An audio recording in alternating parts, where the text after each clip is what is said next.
Hello and welcome back to day 3 of PGS 2021. My name is Paulina Fröhlich and I'm head of program Future of Democracy at das progressive Zentrum. Our first session today is called Europe and Britain, where next after Brexit. It is an exchange between Lisa Nandy and Franziska Brandner. It is chaired by Ido Vock from the New Statesman. This session is pre-recorded due to scheduling reasons and I hope you enjoy. Hello and welcome to this session of the 2021 Progressive Governance Digital Summit. My name is Ido Vock and I'm international correspondent at the New Statesman. I'm delighted to be joined by two very distinguished politicians and thinkers for this session, titled Europe and Britain, Where Next After Brexit. Lisa Nandy is a member of the UK Parliament for the Labour Party. She has represented the constituency of Wigan since 2010. Since entering Parliament, she has held a number of frontbench roles, including her current position as Shadow Secretary of State for Foreign and Commonwealth Affairs since April 2020. Before becoming an MP, she studied at the Universities of Newcastle and Birkbeck and worked at a homelessness charity and as a senior policy advisor at the Children's Society. Franziska Brandner has been a member of the Bundestag for the Green Party since 2013, where she serves as the Green spokesperson on European affairs and as a Green Party whip. Prior to being elected to the Bundestag, she was a member of the European Parliament from 2009 to 2013. She studied at Sciences Po and the University of Columbia before taking a PhD at the University of Mannheim. She speaks fluent English, French, Spanish and German. Thank you both for joining us.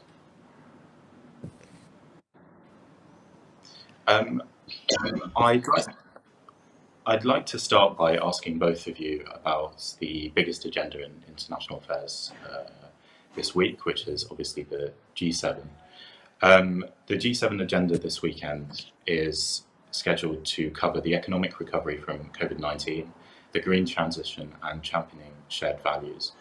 What else should be on the agenda in your view? Lisa, do you want to start? Thanks very much for hosting us today, and I'm really looking forward to the discussion.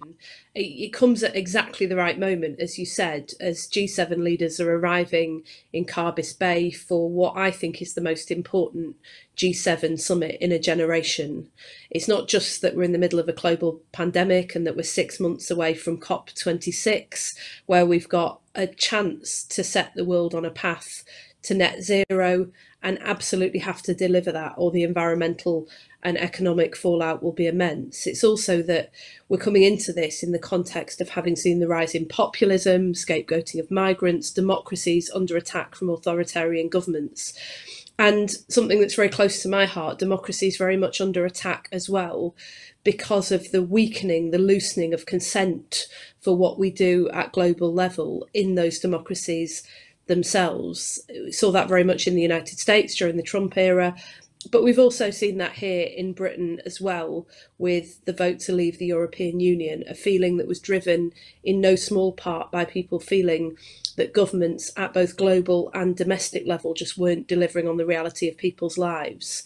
So I think that this has got to be the moment when, after 11 years, Britain as the host starts to step forward and build alliances again. And the meeting that is taking place with Joe Biden, the bilateral meeting, will be very important to that, but so too is restoring a relationship, a good, strong relationship with the European Union after years of needless antagonism.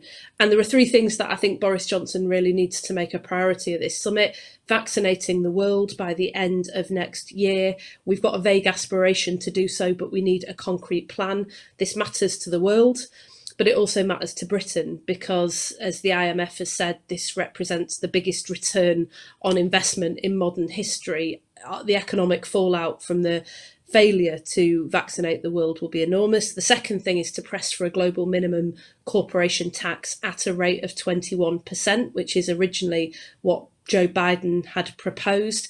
That would stop the race to the bottom in countries across the world, including Britain, but it would also provide the UK with £13.5 billion a year that we could spend in places, in parts of the country that have seen economic decline for the last 40 years, those areas where the vote to leave the European Union was strongest because people could see rightly that the system wasn't delivering. And finally, we need to see tangible progress and commitments on climate change. And I won't say too much about that because there's someone who's far more expert than me on the panel about it. But there are big reasons to do this. The environmental catastrophe is obviously the biggest challenge that we face globally, but we've also got an economic crisis coming down the track if we don't deal with large parts of the world economy that are invested in fossil fuels. And we've got a national security issue as well. China is investing big in clean energy, and that is not just about reducing their reliance on the United States for energy, it's about increasing the rest of the world's reliance on China for energy security. And so we've got to start stepping up and leading by example here in the United Kingdom. Germany has pledged 36 billion for investment in green stimulus. France has pledged 27 billion. The US, of course, has got this $2 trillion green stimulus plan, whereas here in the UK, as the co-hosts of COP26, we've only come up with 5 billion. There are 1.7 million green jobs resting on this, and these would be jobs that would be created in places like Grimsby, in Hull, all of those places that Boris Johnson promised to level up at the last election. So this is the moment when he has to step forward and show that global Britain means something, but so too does the levelling up agenda that he made big promises about at the last general election. Thank you very much. Francisca, what should the G7 focus on this week? I think that Lisa already mentioned and put out the important points. The climate protection, the transformation agenda, combined with digital, I think is really key. That if we don't use this getting out of the corona pandemic to really set up our economies on a road to a climate neutral economy, we've really lost the momentum. And I think it's as much about the climate as about our economic competitivity in the future. Seriously, Lisa just put out the figures. I'm like, if we don't manage to get it right now, we will just lose out as Europeans and as the West. So I hope that we will get more attention there. We have the critical issues when it comes to how do we transform our industry, steel industry, etc.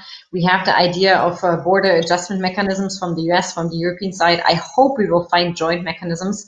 We could create and start having a climate club, extending this afterwards to other countries and regions of the world. But I think this would be important so that climate protection doesn't lead to trade protectionism, but we need to find a mechanism so that our transformation of our industries doesn't lead to importing dirty products, which doesn't help the climate at all. So I think that would be something important, to set a framework where we can combine, fair trade and climate protection. So that's number one. I think it's a debate in the US, in Europe, in the UK, and I think it should be a joint one. Second point, and there I would like to echo Lisa, is really the defense of our liberal democracies.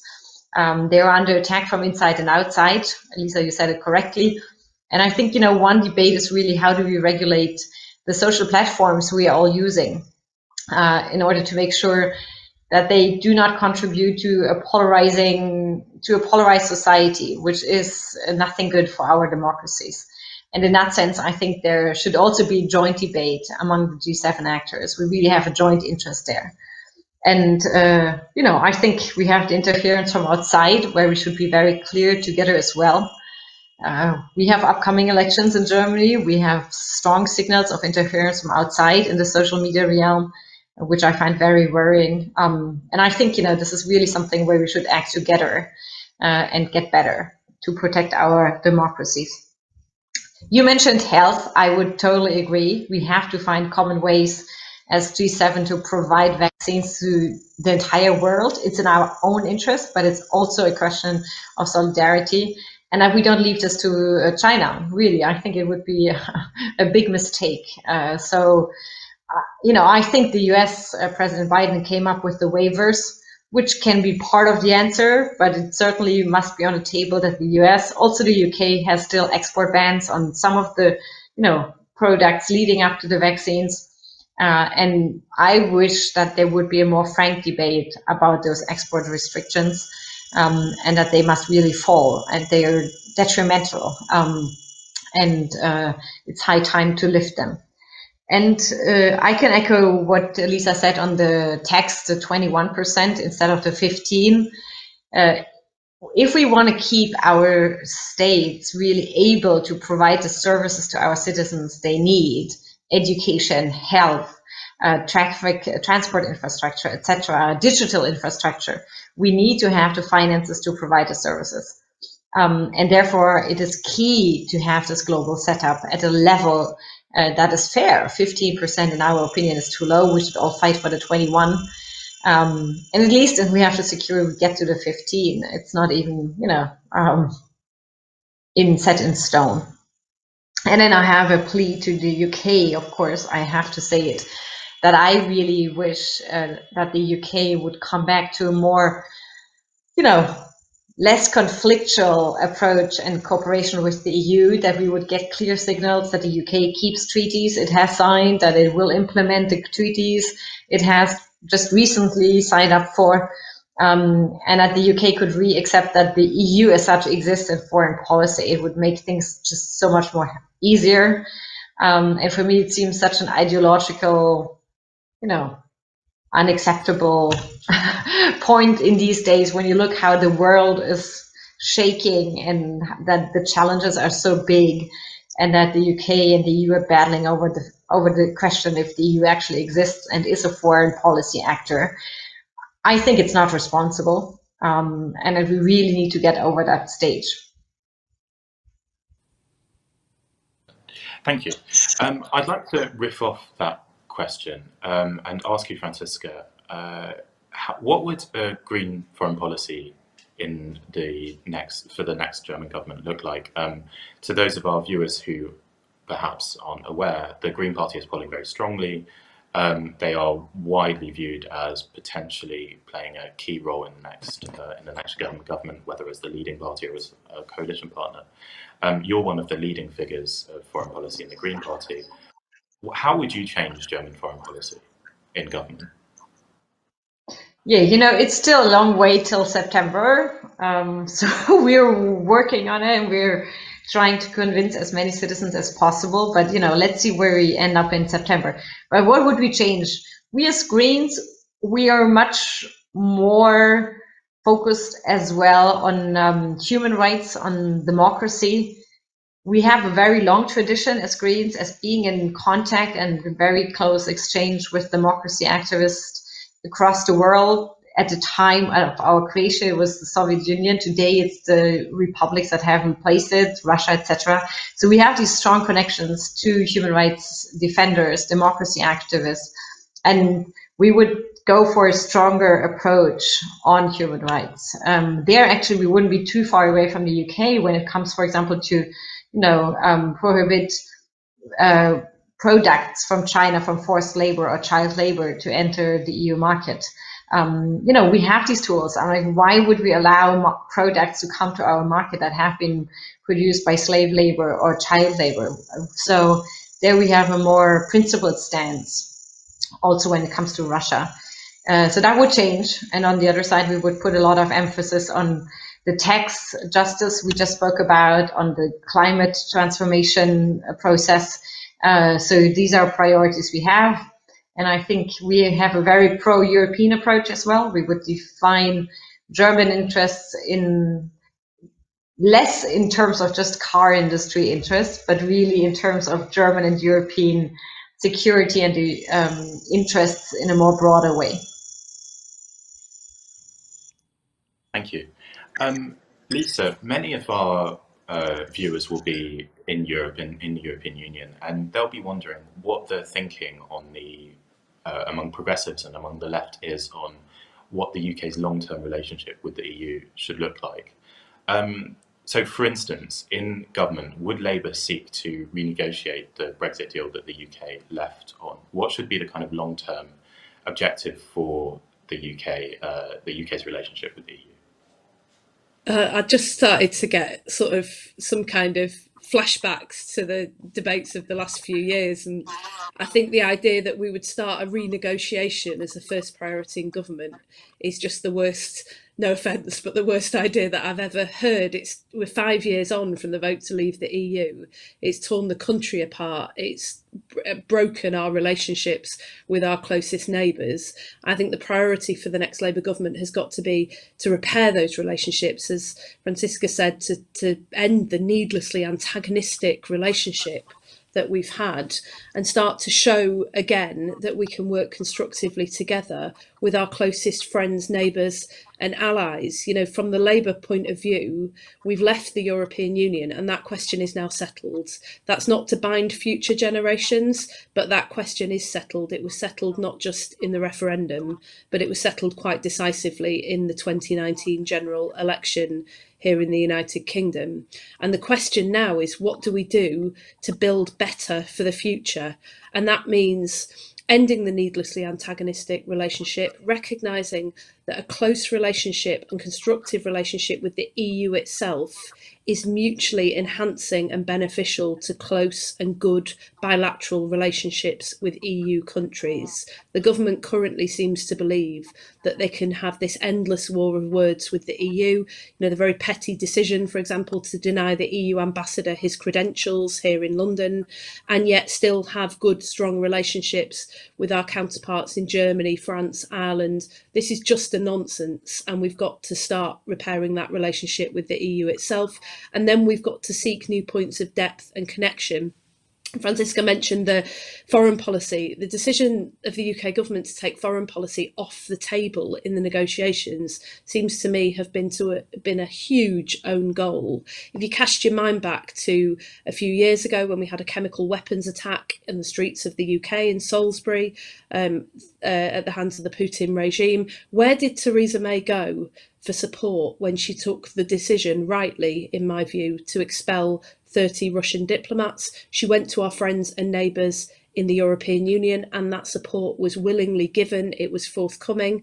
We have to speak with one voice on these matters. We're out of the EU, but our future lies with Europe. And so we want to use the withdrawal agreement and the very thin agreement that was reached as the floor, not the ceiling of what can be achieved, because without a floor, you're in serious trouble. We need something to build on. So we backed the Brexit deal as a way to move the country and that relationship forwards. But now we've got serious work to do on all of the priorities that we've just outlined, particularly tax cooperation and getting that investment back into our own communities and our public services, on the climate crisis. I was really struck recently when John Kerry came over to meet with EU counterparts to discuss the agenda for COP26. We're co-hosting that summit with the Italian government in 6 months' time, but the UK wasn't even in the room in those discussions. So we have to find a mechanism through which we can be part of those discussions, through which we can cooperate on those great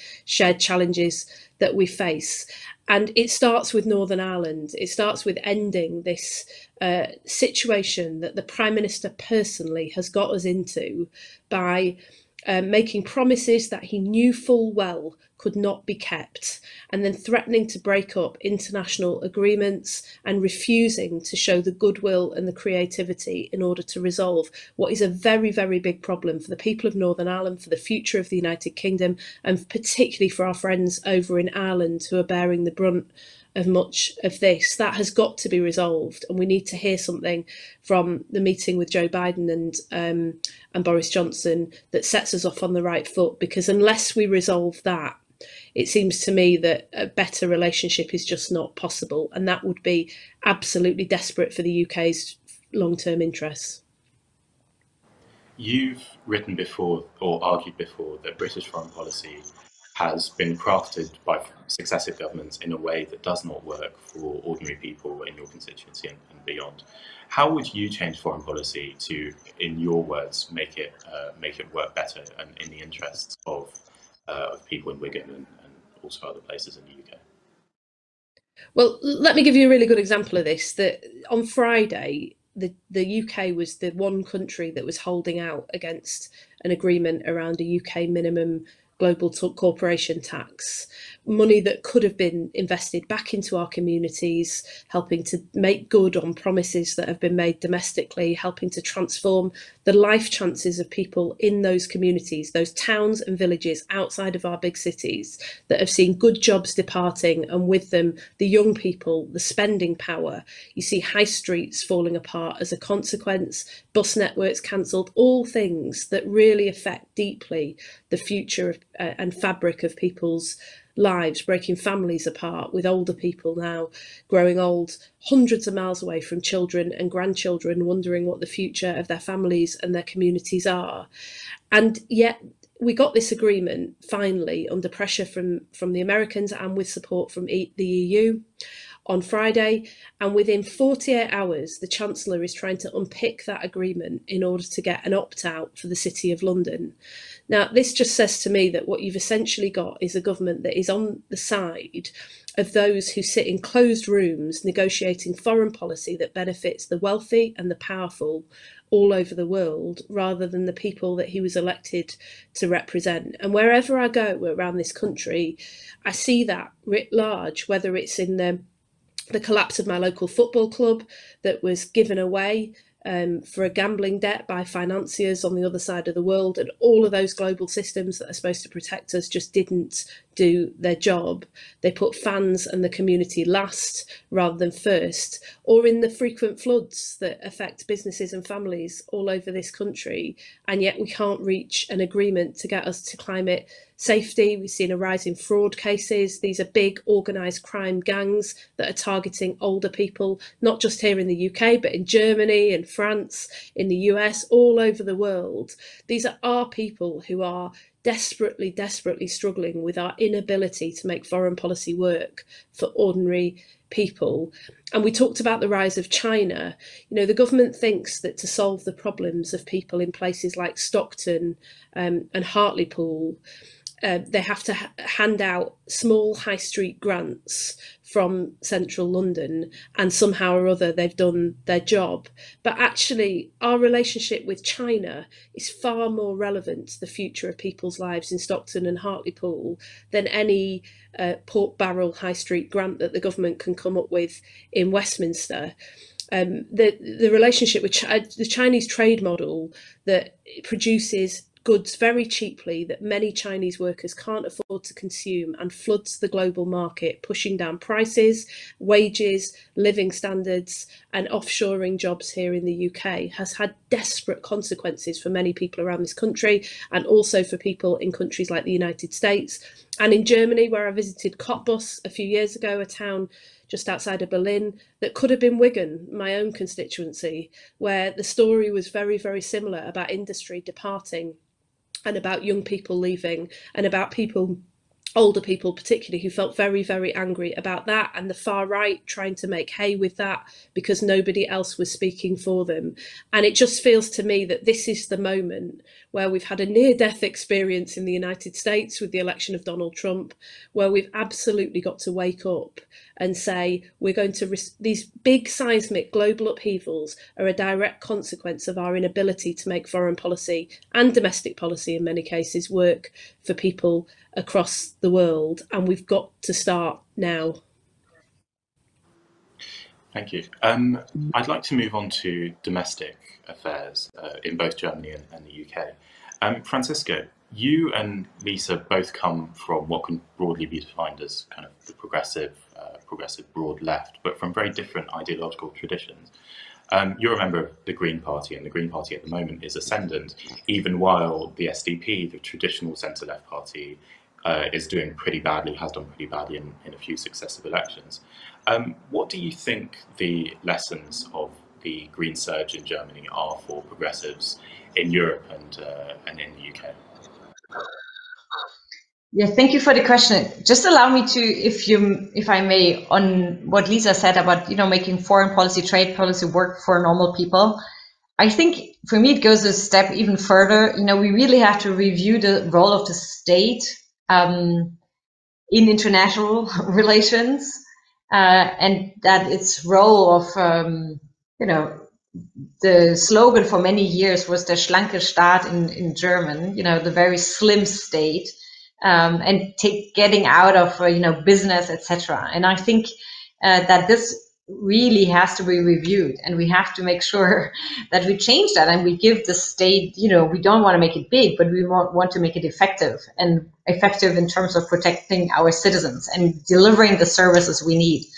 And I think that if you take that as a starting point, then you get to very different trade agreements, then you have a different foreign policy. So I think the underlying question is really, what's the role of the state compared to economic actors? And that we need to rethink that and redefine it. And I think the pandemic has shown us again that we need, what's the role of a health system, etc. And I think that if you take that as a starting point, then you change your foreign policy, you change your internal domestic policy. So in a sense, Lisa, I very much agree with you that we have to really change that. Otherwise, we will lose out our democracy in the end. Yeah, I think really in the end, it's about keeping our liberal democracies alive. What has helped us, to be at least, be stronger than before, I think, is that we have really integrated now the environmental, climate, and social questions in one, in terms of saying, we have to change our societies for the better in social and environmental climate ways. And that if we don't get this transformation right, we will all lose out. That the status quo as such is no option, because we will lose out. And that the way of transformation will be done in a way that we take everybody on board and that we make it socially just, climate justice. So I think this has been a strength of us, first of all. Second one, I think that we have been a leading force against the far right, and really keeping up the fight, and also being sometimes in the fire and being criticized maybe for being too strict. But I think, in the end now, many have followed us on being, outspoken and saying conspiracy theories and anti-Semitic slogans. They are, conspiracy theories and anti-Semitic slogans. Nothing helps to excuse them, and we should frame it and say it as it is. And I think that was the second part. And then we have good people at our top. I also think it's part of our story. But certainly this approach of integrating different dimensions of the debate, and also what Annalena Baerbock, our candidate, is doing much, and what Winfried Kretschmann, the Prime Minister from my state, Baden-Württemberg, is doing, is a different approach to policy, in terms of saying we don't necessarily know everything, and certainly not just the ministry, but we bring everybody around a table that can be part of the solution, be it from the trade unions, be it from industry, be it from science, be it other civil actors. We bring them around one table, and then we find better and the best solutions. And I think that approach of not just creating a task force of a ministry, but really accepting that there is so much innovation, so much energy, so much creativity in our society, and we have to harness this better and renovate also our governmental structures, modernize it. We have been, governed in silos, which I think really might have functioned in the 19th century, that you have here, the labor ministry, the environmental ministry, and then they do block each other and you don't get anywhere. And I think, sort of saying we really need to rethink also the mode of government in the 21st century, in a complex world where challenges are complex and difficult to harness. I think that's also part of it. And so I think, it's there's not the one single reason, bullet point, but several ones. And I hope that we can build on this and build strong progressive movements across Europe. Lisa, I've seen you nodding quite vigorously. Do you think that the Green Surge has lessons for the Labour Party? I do. I also think actually that the green agenda is the future. A few years ago, I wrote a book with Caroline Lucas, who's the leader of our green movement here in the UK about progressives cooperating in order to make this happen. Obviously, coming from a socialist tradition, you know, the big driver for me is about the material living conditions of people in the United Kingdom. We wrote the book with a liberal politician whose big driver was about people having the sort of personal freedom and choices that they needed to live fulfilling lives. And for Caroline, it was very much about tackling the environmental emergency. But actually, it seems to me that there is a real synergy between all three political traditions, because for people to have personal choices and freedom in their own lives, they have to have good living conditions, and to have good living conditions, actually, in the end, the only way that we support that is by creating the jobs of the future, and those jobs are green jobs.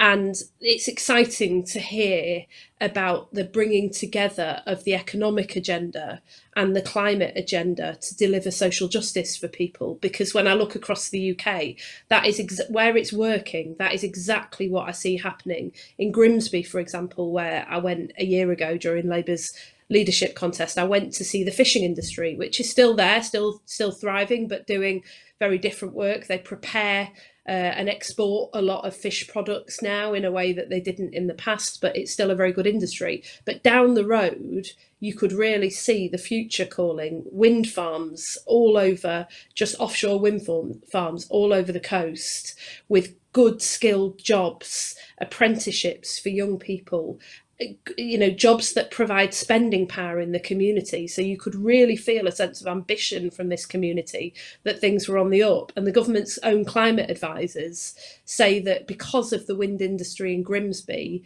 the number of people claiming unemployment benefits has fallen by 60%. This isn't just about providing people with jobs. This is pride and purpose back in the community. So it seems to me that that's very much something that we can learn from here in the United Kingdom. But it's also, there's something else I think about what Francisca just said that is important for me. And this is about leaving behind a lot of the old orthodoxies. I was born in 1979, the year that Margaret Thatcher came to power. And so much of what that has formed the sort of the established ground rules of politics during my lifetime, seems to me has crumbled, is just now not useful. This argument between do we tax and spend, or, you know, do we support a small state and austerity? No, we spend wisely, and we spend well in order to help people live those richer, larger, more dignified lives that they deserve to live. And, you know, do we think trade unions are the problem, or business? Well, clearly neither. They're both part of the solution. And if you look at what Mark Drakeford's doing here, leading the Welsh government, or you look at what Joe Biden's doing in the United States, they've just absolutely left that behind and said the future belongs to all of us, and we work together in order to deliver it. And it feels to me that this is the moment where the public has understood that. For me, if there's something positive to take from Brexit, and as you know, I wanted to remain, and I would have preferred strongly to stay in the European Union. But if there's something positive we can take from it, it's that the public saw long before we did that things weren't working, and those ground rules absolutely had to change. And they're clamouring for it. They won't give up until it happens. And for me, if there's hope about the future, that's where it comes from. And this is now the moment where politicians have to step up and respond. I totally agree. Really, Lisa, I think that's the heart of the progressive agenda, is to define the new role of the actors and the new role of the state. And I really think that if we manage to do that, to have new ground rules, if we define them as progressives, then the next decades belong to us, or at least then we will hopefully be able to protect our democracies. And I think that, you know, this is our joint challenge because everybody knows the old ground rules have crumbled, as you said, they're gone, but we haven't really defined the new ground rules. And I think, you know, that's our joint challenge. We really have to be able to do that. And I think, you know, that is something so worthwhile working on between the UK, the EU, the US, etc., progressive actors, because we all have the same challenges. We all had the same ground rules before. They are all crumbling in all our members, you know, in your country, in mine, everywhere.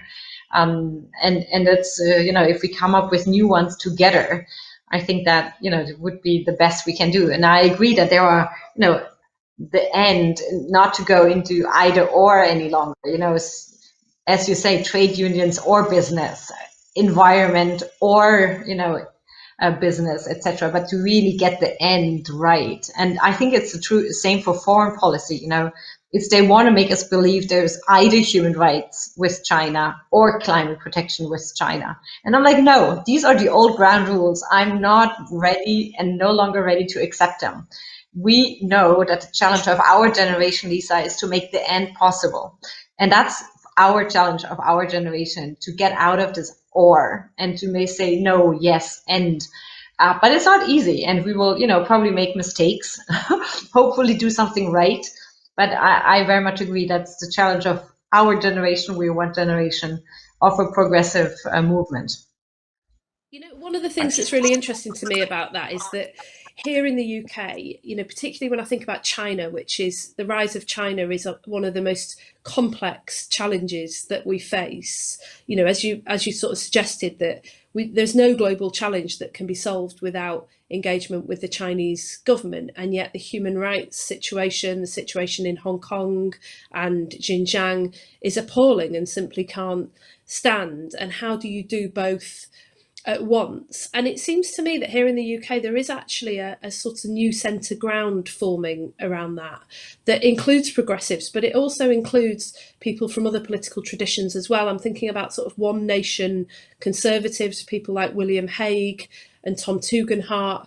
When you look across the House of Commons, there is a much bigger consensus forming. I mean, sadly, it doesn't include anyone from the UK government, but there is a sense actually that we've got to leave some of this either or behind and start thinking much more creatively about how we're going to achieve what we need. We don't just want to achieve, we need to achieve, given the pressing challenges that we face.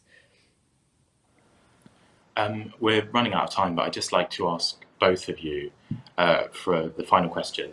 How do you believe European progressives can come closer together in the 2020s to strengthen ties with each other and form also strategic alliances with the US? And which institutions would you like to see created to that end? Francisca, why don't you answer first?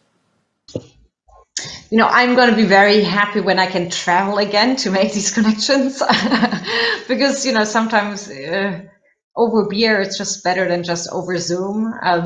We should keep Zoom exchanges because they're wonderful. You don't have to travel, but sometimes it's helpful also to be in touch in person, and you build much more trust. And I think, creating trust relationships and really having joint thinking in terms of, as you just said, maybe it's broader than a progressive in terms of replacing the either or with an end. But I think it's certainly our task to do it. And I really hope that we can, between the EU and UK, get out of this Brexit nightmare. We've spent so much time. I personally, in my lifetime, I'm like, I've spent hours. And I just don't want to do it anymore. And as you said, Northern Ireland is just such a big obstacle. And I'm like, let's not fight now over Northern Ireland for the next couple of months and years, and then we go to the next fight. We need to stop this. We need to have the basis that has been signed, ratified by both sides, accepted, and build on of this. Really, I think it's a precondition for getting into a constructive way, which I think we really urgently have to. Like, it's crazy to spend all our thinking, energy, and time on this instead of focusing on the big challenges that we face together, and where we have so much more in common than that separates us. So, if I may say this with a UK audience, I really beg, not for opening up any treaties, just implementing the ones we have painfully created, and to make them work, and then move on to the constructive cooperation that we need to face the struggles. So I think, that in terms of UK, EU is certainly important for tackling the issues. And I just also want to say, if we, a green perspective is always that we will have a bilateral relationship, but not at the detriment of an EU relationship.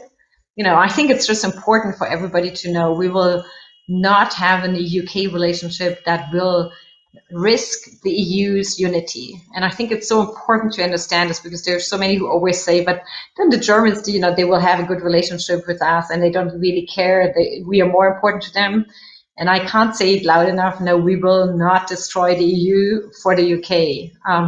We want to have a constructive relationship with both. And it is possible.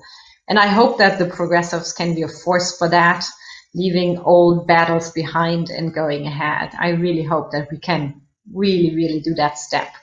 And you asked about institutions, of course, the one being here is a helpful one. And I have been, grateful when in the UK to be in exchange, of course, with Caroline Lucas, that I appreciate very highly. But of course, because of your election system, the Greens are not as strong in the UK, and it's much more difficult with them. So it's always good to have good counterparts in the Labour Party. And it has been sometimes difficult for us over the last years, but it's, I think we're all looking forward to the current one. Lisa, how can UK progressives build alliances with their European counterparts? Well, I'm genuinely, the most exciting thing that's happened on this Zoom call has been the prospect of a beer with an actual human being, rather than a Zoom call, which we've all just had enough of, I think, by this point. So I'm very, very much looking forward to that.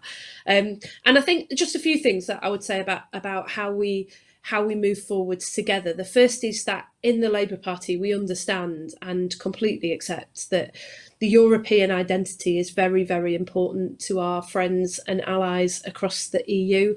In a way, just as I think many have understood that in the UK, we never really, a lot of people never, some did strongly, but a lot of people never really felt that European identity. And that was one of the the challenges for those who were campaigning for Remain in the referendum. And it's one of the reasons, but not the only reason, why we see that relationship, that constructive relationship with the EU, as being absolutely central to Britain's interests and to any prospect of advancing that agenda.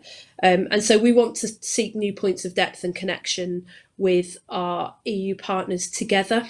I mentioned the John Kerry meeting where the UK wasn't even in the room while the agenda for COP26 was being discussed. I think we need to find formal mechanisms in order to remedy that. But I also think there is no substitute for investing in relationships. And I think that's one of the things that our Prime Minister particularly doesn't understand, is that when the going gets tough and you need people to pick up the phone to, that's the thing that always makes the difference. And that's something that we're very keen to do. Keir and I have been Zooming with world leaders over the last year, getting to look around their houses and meet their families. But we are much more looking forward to being able to go and actually visit and get to know them. I think the other thing I would say is that relationship has got to be based on shared values. And it's one of the reasons why we were so critical of the UK government's attempts to cosy up to Donald Trump in recent years. It produced absolutely nothing of value for the United Kingdom, no trade deal, no agreement on climate change, no justice for Harry Dunn. From whatever angle you look at it, it didn't help the United Kingdom, but it also, it's just not possible to build relationships with people who don't share your values to the degree and depth that we need relationships with other democratic partners. And so I absolutely agree with the point that was made about Northern Ireland, because this is an article of faith for us in the Labour Party. The Good Friday Agreement is one of the most important achievements that we've ever been involved in helping to create, and we will not stand by and see it trashed. But it's also that it has absolutely trashed and undermined Britain's reputation with the rest of the world. This is the sort of behaviour you expect from autocrats, not from democratic countries. And so the Prime Minister has got to fix that quickly. And lastly, I would just say that I think we need to spend a bit more time working together on our shared agenda. And you can see that emerging with, the tax justice issues, climate justice issues, economic redevelopment and opportunity. But you can also see it really in the debate around COVID. COVID-19 for me has shown two visions of the future. We can either become the sort of world where we see the rise in populist movements and strongman leaders, where we scapegoat migrants and close borders and raise the stakes in geopolitical tensions, as many leaders around the world has done, or we could follow the lead of those incredible scientists who cooperated through the World Health Organization, often at great personal cost in a toxic political environment. American scientists, Chinese scientists, European scientists, British scientists, who between them have already found the diagnostics, the treatments and the vaccines that have saved millions of lives. And it seems to me that that is the future. And as Francisca said, if we get this right, then the next few decades belong to us. That seems like a good note on which to end. Thank you both very much for joining us. It's been a real pleasure to talk with you. Thank you. Thank you.